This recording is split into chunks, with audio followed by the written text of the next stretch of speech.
I just got some real quick questions because I know I'm running out of time. Mr. Perkins, should the Southern Poverty Law Center have had such a high level of influence in federal agencies? No. No. Mr. O'Neill? No. In fact, with the FBI memo, the SPLC has suggested that the Catechism of the Catholic Church is itself a hateful document. It's unbelievable. I'm a Roman Catholic. I resent that, Ms. Wiley. I'm not a hateful person. I would never hurt anybody. I resent that. And so do a lot of Catholics, and so do a lot of people of faith. They have a right to... Mr. Chairman, if we're going to run over time, can we talk about the president's attack on the Pope? How does an organization... Is that part of your presentation? Last question, and then I'm done. How does an organization maintain credibility... Gentleman from New Jersey controls the time. Gentleman can ask his last question. I'm losing my... Jeff Van Drew erupted during this explosive hearing, accusing the Biden-era DOJ and FBI of targeting conservatives, Catholics, and parents using information tied to the SPLC. The fiery exchange quickly turned into a blistering attack on federal agencies, political bias, and what Van Drew called a dangerous abuse of power.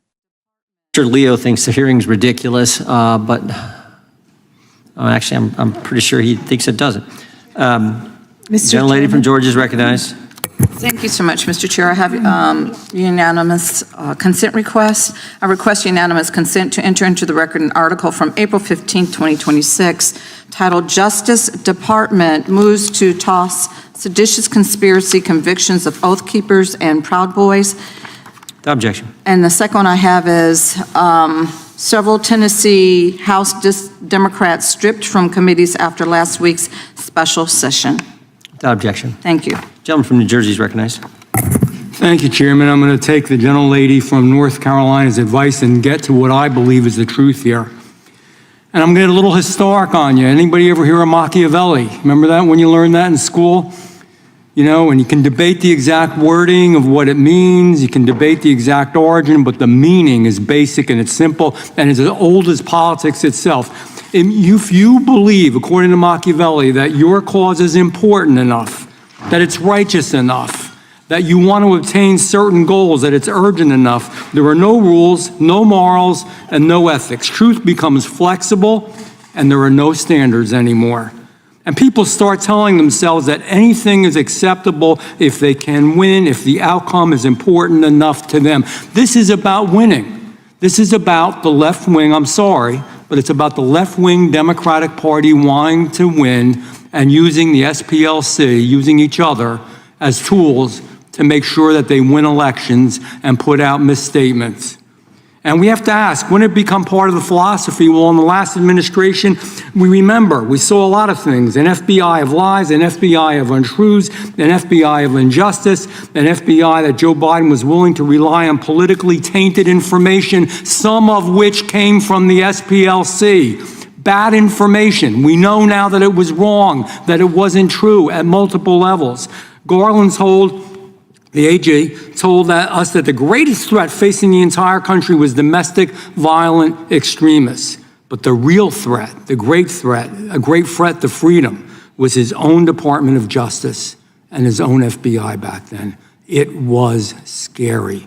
If you had a different opinion, guess what, folks? And I'm not trying to address this to you, Mrs. Wiley. I have a right to be conservative.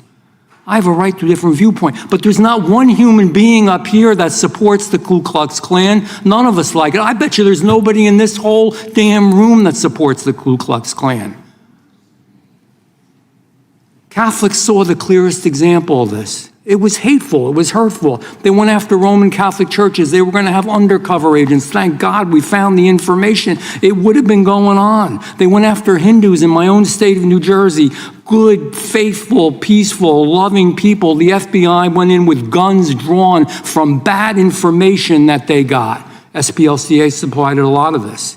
The FBI painted them as domestic terrorists. The same thing with parents in school board meetings that were worried about the stuff their own biological children were being taught to them. It is wrong. Catholics aren't extremists. Concerned parents aren't extremists. Hindus aren't extremists, but we've seen the pattern before over and over again. We saw it in the abuse of FISA. We saw it when, by the way, Tax dollars, questionable sources, FBI, Igor Danchenko, remember that? Hundreds of thousands of dollars paid to him for bad information. We also got bad information from the Southern Poverty Law Center, all for politics to go after Republicans. That's the elephant in the room. That's what people don't want to talk about, but that's the real deal. If you were conservative, and no, Charlie Kirk was not a terrorist. If you just sat and listened to what he said, you might not agree with it. He was just a very faithful, conservative person. It's his right.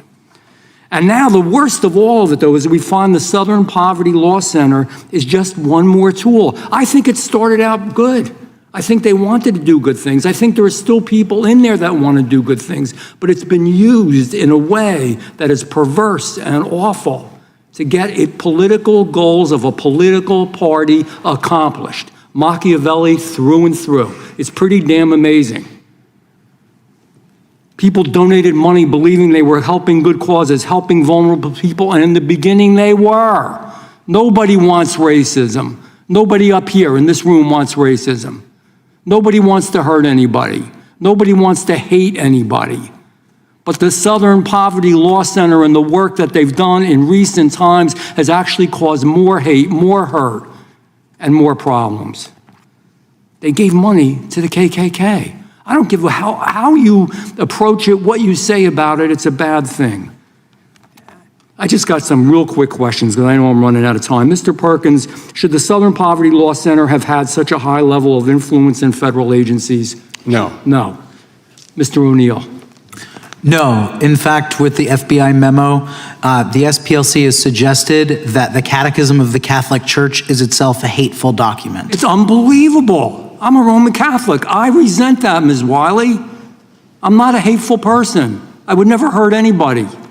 I resent that. And so do a lot of Catholics, and so do a lot of people of faith. They have a right to. Mr. Chairman, if we're going to run over time, can we talk about the president's attack on the Pope? How does an organization? Is that part of your presentation? Last question, then I'm done. How does an organization maintain credibility? Gentleman from New Jersey controls the time.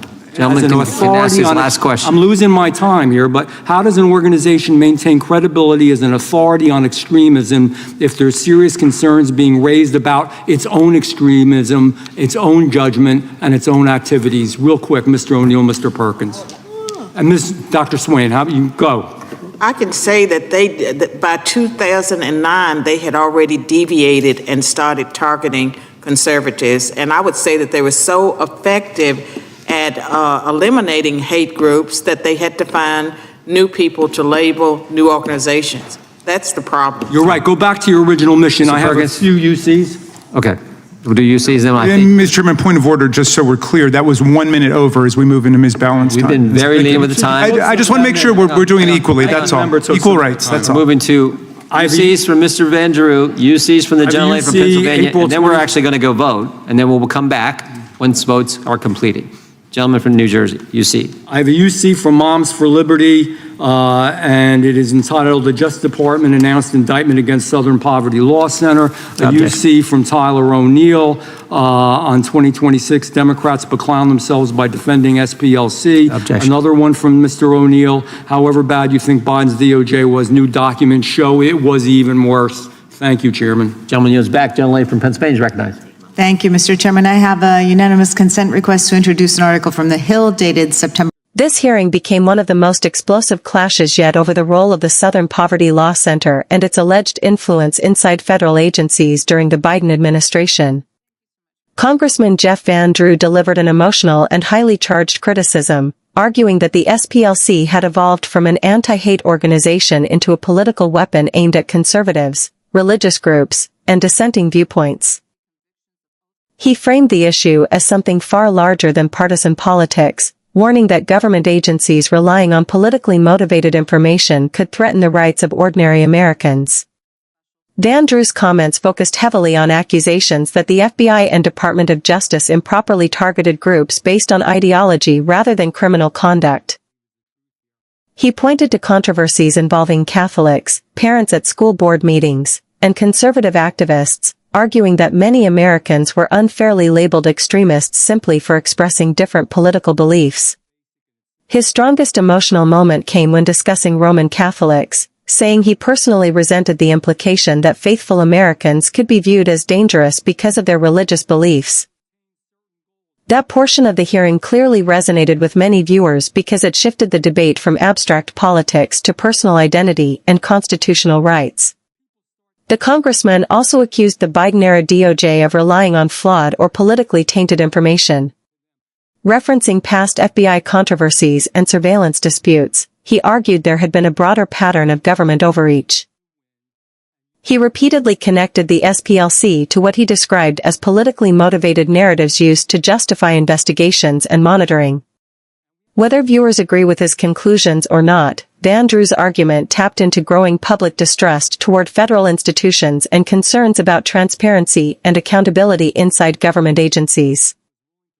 Another major theme was the growing divide over the definition of extremism in America. Van Drew argued that opposition to progressive policies should never automatically place individuals or organizations under suspicion. He insisted there was a difference between disagreeing politically and promoting hatred or violence. Critics of the SPLC have long argued that some mainstream conservative or religious groups were unfairly categorized, while defenders of the organization maintain that tracking extremist rhetoric is necessary to prevent violence and hate crimes. That broader national debate sat at the center of this confrontation. By the end of the hearing, the political tension in the room was unmistakable. Van Drew called for organizations like the SPLC to return to their original mission instead of engaging in partisan battles, while Democrats pushed back strongly against the accusations.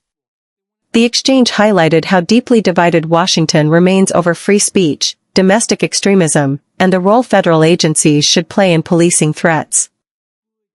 Regardless of political affiliation, the hearing demonstrated that trust in major institutions has become one of the defining political battles in America today.